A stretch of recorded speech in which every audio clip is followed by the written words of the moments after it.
Welcome to Bible Fiber, where we are encountering the textures and shades of the biblical tapestry through 12 minor prophets, 2 reformers, and 1 exile. I am Shelley Neese, president of the Jerusalem Connection, a Christian organization devoted to sharing the story of the people of Israel, both ancient and modern. Please tolerate me for a few more weeks harping on the release of the first Bible Fiber book. If you haven't already, please go to Amazon and get your copy of Bible Fiber, The 12 Minor Prophets. And if you could do me another favor, please leave the book a review on Amazon. Now back to Ezekiel. In chapter 34, Ezekiel's prophetic tone changes. Previously mute and limited to delivering messages of judgment, Ezekiel now begins to offer words of comfort and hope to his fellow exiles. This change marks a turning point in the book of Ezekiel and in the prophet's ministry.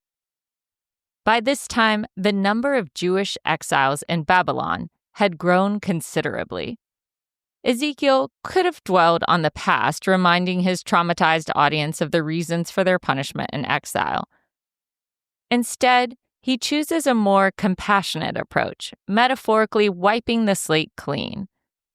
The focus of his oracle shifts dramatically towards the future. While the first 2/3 of the book primarily criticize Israel for its history of rebellion, the latter third looks forward with optimism, emphasizing themes of restoration and a new covenant between God and his people. This dual structure, judgment followed by renewal, is not unique to Ezekiel. It's a characteristic pattern found in many prophetic books of the Hebrew Bible. Prominent prophets like Isaiah and Jeremiah first pronounced judgment before transitioning to messages of hope and salvation. Ezekiel was retracing the footsteps of his prophetic predecessors. This pattern reflects a deeper theological understanding of history and ancient Israelite thought.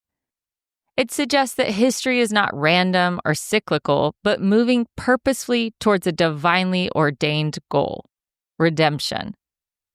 This perspective assured the exiles that their current suffering was not the end of the story, but a painful yet necessary step towards a greater future promised by God.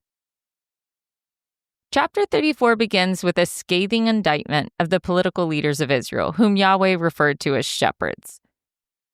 Kings and patron deities in the ancient Near East were commonly likened to shepherds because the role of a shepherd with his flock reflected the role of a king to his citizenry.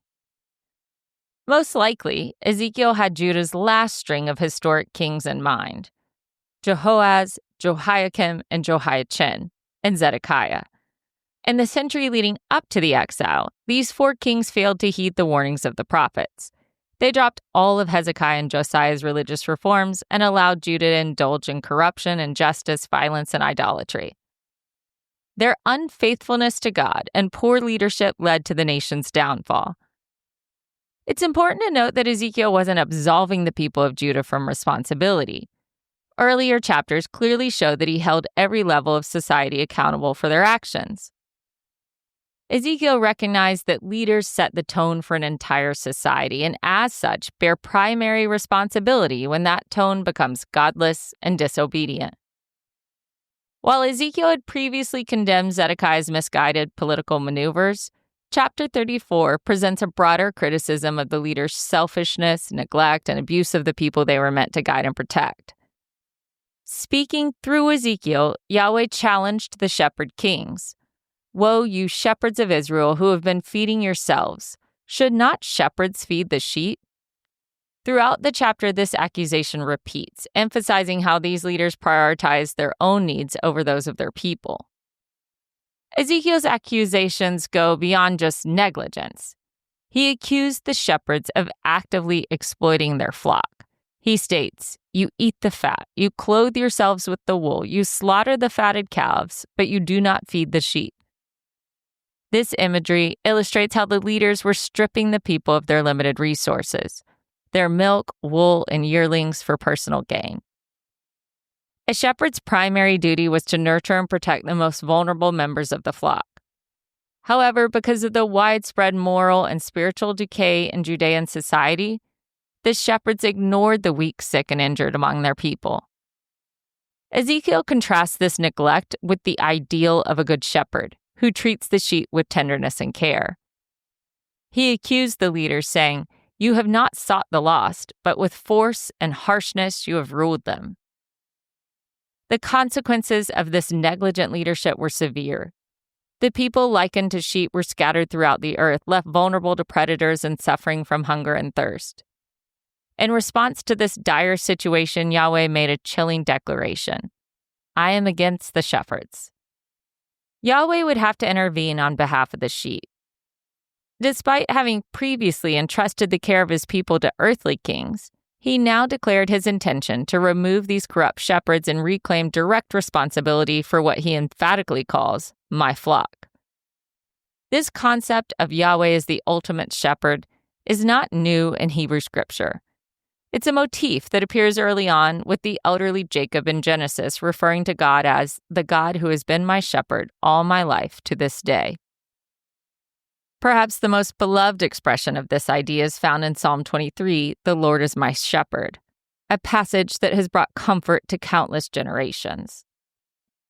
The intensity of Yahweh's commitment is underscored by his 18 "I will" statements throughout the oracle. These declarations outline his plan to rescue the sheep from their predatory leaders and assume the responsibilities that human leaders had neglected.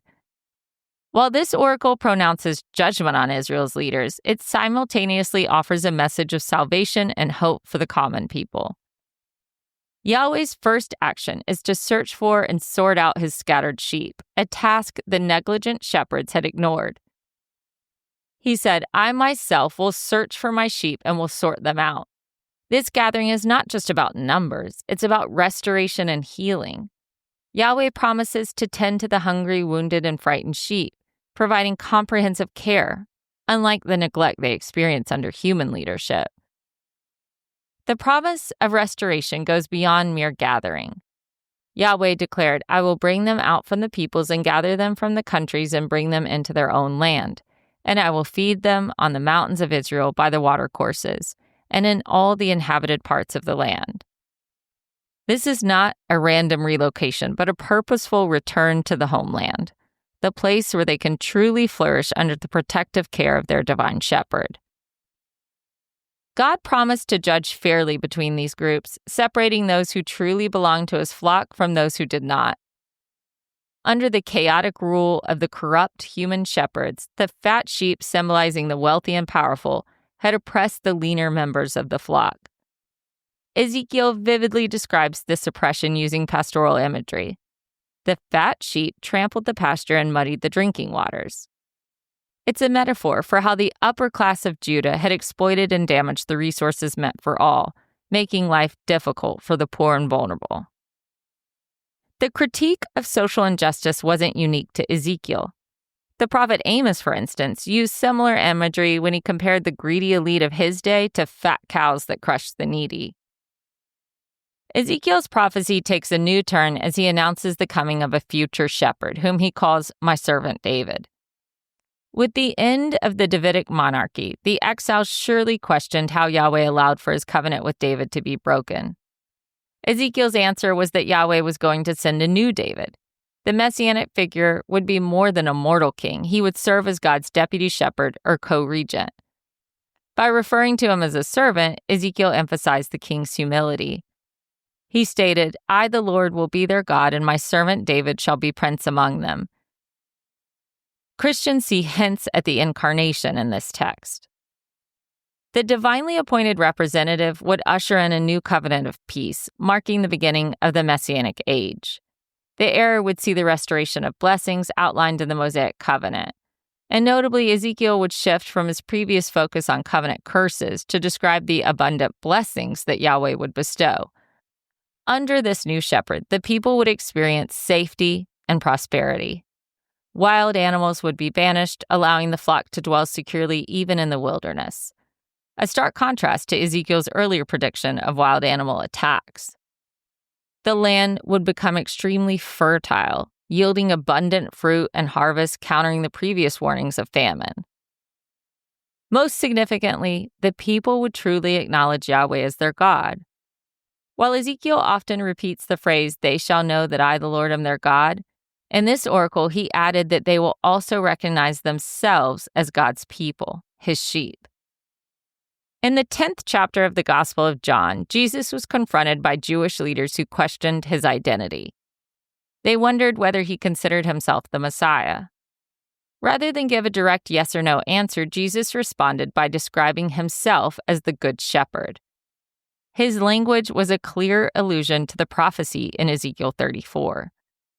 By adopting the shepherd imagery, Jesus was making a profound messianic claim.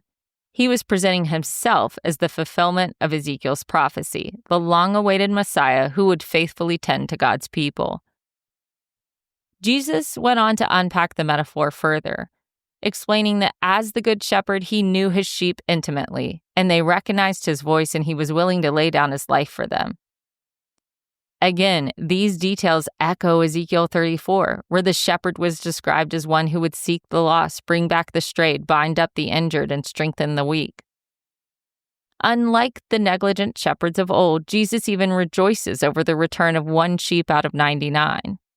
He cares for all his flock with unwavering devotion. Significantly, Jesus also claimed a divine identity by stating, "I and the Father are one." This ties back to Ezekiel 34:31, where God declares, "You are my sheep, the sheep of my pasture, and I am your God." So in presenting himself as the Good Shepherd, Jesus was also declaring his equality with the God of Ezekiel's prophecy. Through this multi-layered imagery, Jesus' answer would have resonated deeply with his Jewish audience steeped in the scriptures. This self-identification with Ezekiel's Good Shepherd was laden with theological significance. He was the long-promised Messiah, the divine shepherd king who would faithfully care for God's flock.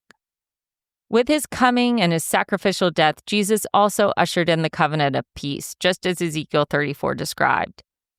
The covenant of peace is open to all those who are willing to follow the Good Shepherd's leadership.